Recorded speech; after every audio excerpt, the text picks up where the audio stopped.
everybody. Good morning, good afternoon, good evening, depending on what part of the world you're joining us from. My name is Fernanda González, and I am a full-time professor and BA coordinator at the Universidad Autónoma de Tamaulipas.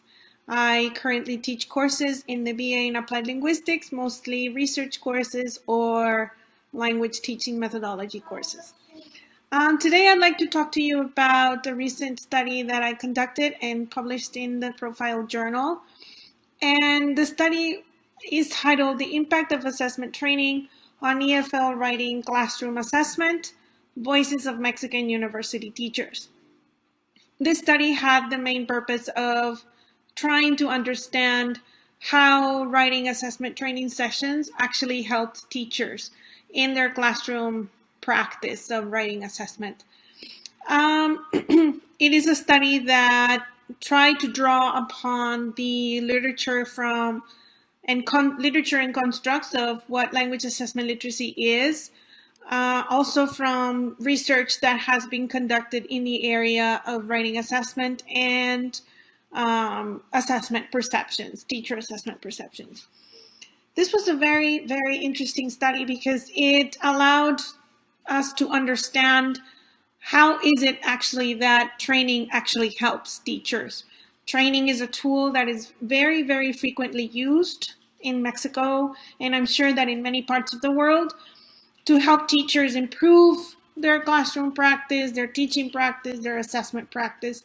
And I've always wondered up to what extent actually this assessment helps and this training helps teachers.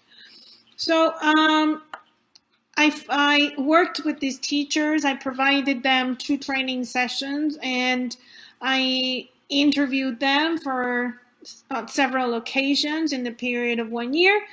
And the results were very, very interesting. It was very interesting to learn that the training had impact not only on their classroom assessment, but also on their self-awareness, their self-reflection, and their understanding of the benefits of assessment and what assessment actually is. So the implications and the importance of the results that emerged from this study are very, very useful for language assessment stakeholders around the world, for teachers, for decision makers, because I propose a categorization of this impact.